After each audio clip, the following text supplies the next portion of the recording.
Welcome ulit sa isang pagsusuri ng mga kahangahangang gawang inhinyeryo na nakatayo sa ating mga karagatan, nagbibigay buhay sa modernong sibilisasyon natin. Ito ang mga oil rigs.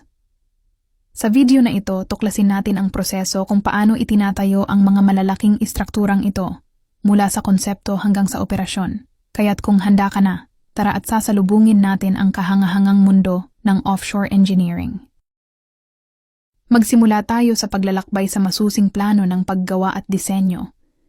Ang mga inhinyero at arkitekto ay nagtutulungan upang lumikha ng mga blueprint na napapaloob ang lahat mula sa heolohikal na kalagayan ng seabed hanggang sa mga di inaasahang puwersa ng karagatan. Ang mga plano na ito ay nagiging pundasyon para sa yugto ng konstruksyon. Kapag nailabas na ang mga blueprint, nagsisimula ang konstruksyon ng oil rig sa baybayin. Ang mga malalaking istrukturang gawa sa bakal ay ginagawa at ina-assemble ng maingat sa mga construction yard. Ang mga istrukturang ito ay bumubuo sa pangunahing balangkas ng rig. Ang mga bihasang welder at construction worker ay maingat na nag-aayos ng mga piraso ng puzzle tulad ng mga tubo, platform at kagamitan. Kapag handa na ang mga bahagi, ang susunod na hamon ay ang transportasyon patungo sa offshore location. Hindi ito maliit na gawain. Ang mga espesyalisadong sasakyang pandagat, kilala bilang heavy lift ships, ay ginagamit para magdala ng malalaking istrukturang ito sa gitna ng malawak na karagatan. Ito'y isang masalimuot na logistika at maingat na navigasyon.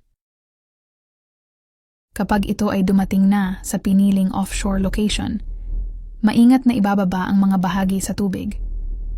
Ang konstruksyon ng oil rig ay may dalawang pangunahing uri, fixed at floating. Ang mga fixed structures ay nakaangkla sa seabed, habang ang floating structures ay gumagamit ng buoyant platform. Ang parehong uri ay may kanya-kanyang mga hamon at solusyon pang-inhinyeryo. Habang ang mga bahagi ay nakalubog sa ilalim ng tubig, nagsisimula ang yugto ng instalasyon. Kasama dito ang espesyalisadong sasakyang pandagat at crane na maingat na naglalagay ng bawat elemento sa kanyang takdang lugar. Ang koponan ng konstruksyon ay kailangang makipaglaban sa dinamikong puwersa ng karagatan, kaya't ang presisyon at kasanayan ay kritikal.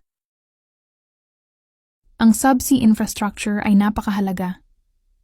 Ang mga tubo ay inilalatag upang ikonekta ang mga poso sa mga pasilidad sa ibabaw.